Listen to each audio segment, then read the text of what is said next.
బంగారు పండ్లు అనేటువంటి అనుదిన వర్తమాన కార్యక్రమం చూస్తున్న మీ అందరికీ ప్రభువైన యేసుక్రీస్తు వారి శ్రేష్టమైన నామంలో వందనాలు శుభములు తెలియజేసుకుంటూ ఉన్నాను. ఈరోజు మన ధ్యానాంశము మరొక దేవుని యొక్క నామము యెహోవా మావోజ్ అనేటువంటి మాట. దేవుడు నా ఆశ్రయ దుర్గము అనేటువంటి మాట. ఈ మాట కీర్తనల గ్రంథము 61వ అధ్యాయం చదువుతున్నాను చూడండి. 2-3 వచనాలు. నా ప్రాణము తల్లడిల్లగా బూదిగంతముల నుండి నీకు మొర్రపెట్టుచున్నాను. నేనెక్కలేనంత ఎత్తైన కొండపైకి నన్ను ఎక్కించుము. నీవు నాకు ఆశ్రయముగా నుంటివి, శత్రువుల ఎదుట బలమైన కోటగా నుంటివి అనేటువంటి మాట. కీర్తనకారుడు అంటున్నాడు, నా ప్రాణము తల్లడిల్లగా నేను బూదిగంతముల నుంచి మొర్రపెట్టుచున్నాను. ఎందుకంటే నేను ఎక్కలేనంత ఎత్తైన కొండపైకి నన్ను ఎక్కించు ప్రభువా, నీవే నాకు ఆశ్రయ దుర్గము అనేటువంటి మాటలు మాట్లాడుతున్నాడు. దావీదు యొక్క కష్టాలు మన అందరికీ తెలిసినవే, మనం అనుదినము ధ్యానం చేస్తున్నవే. అయినప్పటికీ కూడా దావీదు దేవుణ్ణి తన ఆశ్రయ దుర్గముగా కలిగి ఉన్నాడు. తన యొక్క దేవుని యొక్క ఆశ్రయము కింద, ఆయన రెక్కల క్రిందకి దావీదు అనునిత్యము వచ్చి నీవే నాకు ఆశ్రయ దుర్గమని ఆయన ఆశ్రయించడం అనేది దావీదు నేర్చుకున్నాడు. చాలామంది మన జీవితాలలో వస్తున్నటువంటి సమస్యల్ని, ఇరుకుల్ని, ఇబ్బందుల్ని బట్టి కృంగిపోతూ ఉన్నారు. చాలా కృంగిపోతున్నారు. ఒంటరితనమును బట్టి కృంగిపోతూ ఉన్నారు. బిడ్డల నుంచి వచ్చేటువంటి శోధనల ద్వారా కృంగిపోతూ ఉన్నారు. అనేకమైనటువంటి అప్పుల ఊబిలిలో కూరుకుని పోయి కృంగిపోతూ ఉన్నారు. బిడ్డలకి వివాహాలు జరగలేని కారణంగా కృంగిపోతూ ఉన్నారు. బిడ్డల యొక్క వివాహాలు ఫెయిల్యూర్ అయ్యి వివాహమైనటువంటి ఆడబిడ్డలు వచ్చి ఇంటి దగ్గర కూర్చుంటే వాళ్ళకి మరలా వివాహము చేయలేక దిక్కుతోచని స్థితిలో భయంకరంగా కృంగిపోతూ ఉన్నారు. దావీదుకు వచ్చినటువంటి కష్టాలు చాలా గొప్పవి. ఆ కష్టాల్లోంచి దావీదు ఏమంటున్నాడంటే, నాకు ఎలా కనబడుతున్నావంటే దేవా, నీవు ఎత్తైన కోటగా ఉన్నావు, నాకు ఆశ్రయ దుర్గముగా ఉన్నావు, నేను ఎక్కలేనంత ఎత్తైనటువంటి కొండపైకి నన్ను ఎక్కించయ్యా అని ప్రార్థిస్తున్నాడు. కారణం, దావీదు మంచి ప్రవక్త, దర్శనాలు చూచువాడు, దేవునితో సహవాసం చేయవాడు, అనునిత్యము దేవుణ్ణి కీర్తించేవాడు, దేవుని మీద ఆధారపడినవాడు, దేవుడంటే భయపడేవాడు. దేవుడు ఎంత జీవము గలవాడో దావీదుకి చాలా బాగా తెలుసు. మనలో అనేక మంది విశ్వాసం ఉంది, మనకి దేవుడు ఉన్నాడని కూడా తెలుసు. కానీ ఇప్పుడు మనుషులతో ముఖాముఖి మాట్లాడుతున్నట్లు ప్రక్కనింటి వాళ్ళ దగ్గరికి వెళ్ళి నీవు ఒక సమస్య చెప్పుకుంటే అయ్యో అయ్యో అని అనడానికి పక్కనే లేడు అనేటువంటి ఉద్దేశంతో అసలు దేవుడు అనేటువంటి వ్యక్తినే ఏదో ఎక్కడో కొండ మీద ఎక్కి కూర్చున్నటువంటి ఒక ఎక్కడో నీకు అందని ఎత్తులో ఉన్నటువంటి ఒక దేవుడుగా భావిస్తూ ఉంటారు చాలామంది. మన దేవుడు సమీపముగా ఉన్న దేవుడు. నువ్వు మాట్లాడే ప్రతి మాట ఆయన వింటాడు. నీవు విడిచే ప్రతి నిట్టూర్పు ఆయనకు తెలుసు. కాకపోతే ఒకటి, ఆయనకి చాలా ఇష్టమైనది ఏంటంటే నీవు ఆయన మీద ఆధారపడి విశ్వాసముగా ఉన్నావా లేదా చూస్తాడు ఆయన. నీ నోటి మాటలు ఎలా ఉన్నాయి? విశ్వాస సహితమైన ప్రార్థనే చేస్తున్నావా? నువ్వు విశ్వాసంతో ఉన్నావా లేదా?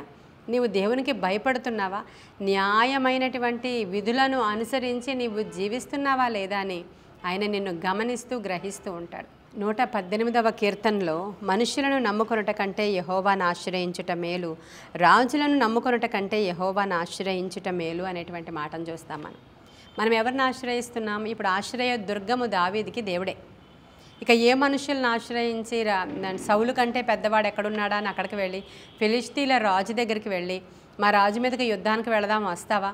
మా రాజు నాకు ఇంత అన్యాయం చేశాడు, నీవు కానీ నాకు తోడుంటే నీకు షేర్ ఇస్తానని ఎప్పుడూ అడగలేదు. ఎందుకంటే దావీదు చాలా యుద్ధ వీరుడు, శూరుడు.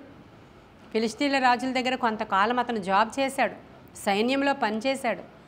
కానీ ఎప్పుడూ కూడా మరలా నన్ను తరుముతున్నటువంటి రాజు చాలా దుర్మార్గుడు, నన్ను చంపాలనుకుంటున్నాడు, వెళదామా అని వేరే రాజులను ఎవరిని ఆశ్రయించలేదు. అతను ఆశ్రయించింది దేవుణ్ణే. నీవే నాకు ఆశ్రయము, మనుష్యులను నమ్ముకొనుట కంటే యెహోవాను ఆశ్రయించుట మేలు, రాజులను నమ్ముకొనుట కంటే యెహోవాను నమ్ముకొనుట మేలని ఆయన మాట్లాడిన మాటలు ఈరోజు మన అందరికీ అర్థం అవ్వాలి. చాలామంది నాకు ప్రేయర్ రిక్వెస్ట్లు ఇస్తున్న వాళ్ళు, నేను చూస్తున్న వాళ్ళు, వాళ్ళ సమస్యల ద్వారా చాలా కృంగిపోతూ ఉన్నారు. వాళ్ళు మన ఎడల దేవుడు ఉద్దేశించినటువంటి సంగతులు అన్నీ కూడా అవి మేలుకరమైనవే, హానికరమైనవి కావు అని దేవుని యొక్క వాక్యం సెలవిస్తుంది. చూడండి, ఇర్మియా గ్రంథం 29వ అధ్యాయం 11వ వచనంలో, నేను మిమ్మల్ని గూర్చి ఉద్దేశించిన సంగతులు నేను ఎరుగుదును. మీ గురించి దేవుడు ఏదైతే ఉద్దేశాలు కలిగి ఉన్నారో అవన్నీ దేవునికి తెలుసు. రాబోవు కాలమందు మీకు నిరీక్షణ కలుగునట్లు అవి సమాధానకరములైన ఉద్దేశములే కానీ హానికరములు కావు. హల్లెలూయా చెప్పండి వింటున్న వాళ్ళు. రాబోయే దినములందు మీకు మేలు కలగడానికి అవన్నీ సమాధానకరమైన ఉద్దేశాలే కానీ హానికరమైనవి కావమ్మా అని చెప్తున్నాడు ఆయన. అయితే ఒకటి, మేము తట్టుకోలేకపోతున్నామయ్యా, ఇన్ని సమస్యలేంటి, మాకే ఎందుకు వచ్చాయి? కొన్ని సందర్భాల్లో మన అందరికీ తెలియంది ఏమీ లేదు. మనం ఏమి విత్తుకుంటున్నామో అది కోస్తూ ఉంటాం. కొన్ని సందర్భాల్లో విపరీతమైన లగ్జరీస్కి వెళ్ళిపోయి అప్పులు అప్పులు అప్పులు అప్పులు చేసుకుని తిరిగి తిరిగి తిరిగి తిరిగి అప్పుల పాలైపోయి మేము అప్పుల పాలైపోయాం, మమ్మల్ని చూడవా అని దేవుడిని అడిగితే అది దేవుడు చేసిందా? అది నువ్వే చేసుకున్నదా? ఒకసారి ఆలోచించు. నీ ఇష్టం వచ్చినట్లు నీవు వివాహం చేసుకొని, ఇష్టం వచ్చిన వాడిని వివాహం చేసుకొని, దేవుడు ఎంత చెప్తున్నా వినకుండా ఊబిలోనికి వెళ్ళి దేవునికి విరోధమైన వాళ్ళని తీసుకుని వివాహం చేసుకుని వాడు ఈరోజు నిన్ను టార్చర్ పెడుతూ ఉన్నప్పుడు, నీ బ్రతుకు నాశనం అయినప్పుడు, దేవుడా నువ్వేమయ్యావు, నాకు అసలు ఈ దేవుడు నచ్చలేదు అనడం న్యాయమా? ఒకసారి చెప్పు. మీ సొంత నిర్ణయాలతో మీ పిల్లల భవిష్యత్తు మీరు డిజైన్ చేసుకున్నారు, దేవుడిని అడగలేదు. అవి పాడైనప్పుడు నువ్వేం చేసావని దేవుడిని అడగడం న్యాయమా? ఇవన్నీ ఒకవేళ కానీ నువ్వు చేసి ఉంటే అయినా పర్వాలేదు, ఒక రెమెడీ ఉంది. అదేంటంటే, అయ్యా మేము తప్పు చేసిన వారము, అయ్యా మాకు తెలియక చేశాము, అయ్యా మా దృష్టికి మేము గనులం అనుకున్నాము, నేను నిర్లక్ష్యము చేశాము, ఇప్పుడైతే మాకు బుద్ధి వచ్చింది. నిన్నటి దినాన్ని ఒక వర్తమానం చెప్పాను కదా నెబుకద్నెజర్ గురించి. మీకు నెబుకద్నెజర్ వంటి రాజే నాకు బుద్ధి వచ్చింది, నేను మామూలు అవుతున్నాను, నీ యొక్క పవర్ మైటీ పవర్ అని తెలుసుకున్నాను అని ఇంత ఒప్పుకోలు చేసుకుంటే వెంటనే దేవుడు పోయిన రాజ్యాన్ని తిరిగిచ్చాడు. మరి నీవు ఆయన బిడ్డవి తగ్గించుకుంటున్నావా? నువ్వు ఇంకా గర్వం నీకుందా? దేవుడు నిన్ను ఎంత ఎక్కడ పెట్టాడో అక్కడే ఉండు, నువ్వు గర్వించకు. నీకు నీవే తెచ్చుకున్నటువంటి శోధనలు అయితే వాటి నుంచి విడిపించమని నీ తప్పిదాలు ఒప్పుకొని దేవుని దగ్గర ఆశ్రయ దుర్గము దగ్గర, ఆయన యొక్క ఆశ్రయ దుర్గములో ఒక ప్లేస్ కావాలని అడగాలి నువ్వు. ఆశ్రయ దుర్గములు అంటే తెలుసు కదా, పాత నిబంధన కాలంలో ఎవడైనా పొరపాటున ఒక తప్పు చేస్తే, ఎవడైనా పొరపాటున ఒక హత్య చేస్తే, పొరపాటున, నేను చెప్పేది గమనించాలి, పొరపాటున తెలిసి తెలియక ఒకడు గొడ్డలి నరుకుతూ ఉన్నప్పుడు ఆ పిడి ఊడిపోయి వెళ్ళి ఎదుటివాడి నెత్తి మీద పడి వాడు చచ్చిపోతే వీడి పొరపాటు జరిగింది. పొరపాటు. ఆ రోజుల్లో హత్యకి హత్య ఉండేది, ప్రతి హత్య ఉండేది. అలా కాదు, అయ్యో నేను పొరపాటును చేశాను, ఇది నా వలన జరిగిన తప్పిదం కాదని ఆశ్రయపురములోనికి పారిపోయి వెళ్ళిపోయి యాజకుడి దగ్గరికి వెళ్ళి ఒప్పుకుంటే యాజకుడు అతన్ని దాస్తాడు. యాజకుడు అతన్ని దాచి ఏ ఒక్కరు కూడా చంపడానికి రాకుండా కాపాడుతాడు కొంతకాలం. ఆ విధంగా అతని మీద కోపము ఉగ్రత పోయిన తర్వాత వీడు బయటికి వెళ్ళిపోవచ్చు. అర్థమవుతుందండి? అలాగే ఆయన రెక్కల చాటుకు రమ్మంటున్నారు.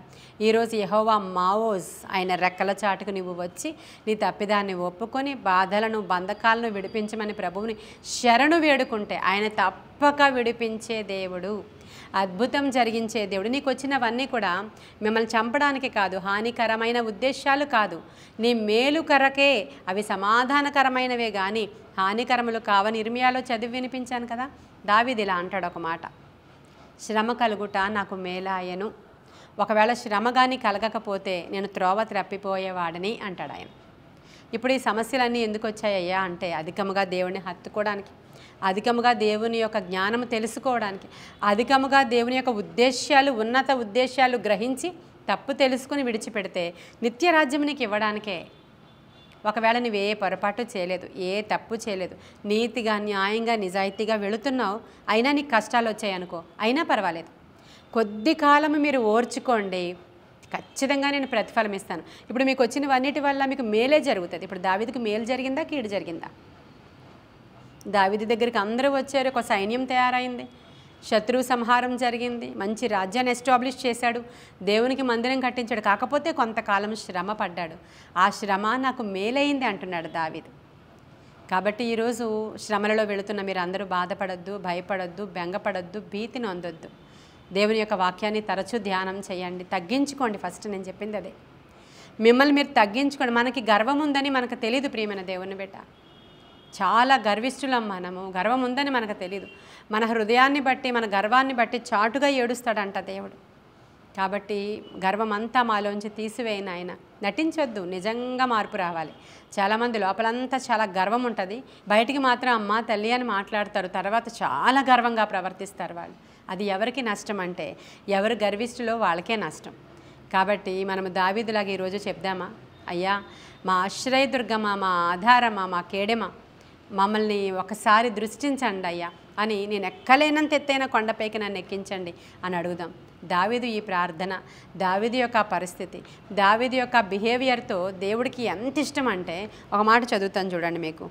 ఈ 2వ సమూయేలు గ్రంథము 8వ అధ్యాయం 14వ వచనంలో, దావీదు ఎక్కడికి వెళ్ళినా యెహోవా అతనిని కాపాడుచు ఉండెను. హల్లెలూయా. ఎక్కడికి వెళ్ళినా కూడా యెహోవా అతన్ని కాపాడుతున్నాడు అంట. కాబట్టి మీరు ఏ పరిస్థితిలో ఉన్నా దేవుడు మిమ్మల్ని కాపాడుతూనే ఉంటాడు. భయపడొద్దు. ప్రతి విధమైన ఊబి నుంచి నిన్ను దేవుడు మరి విడిపించడానికి సమర్థుడు.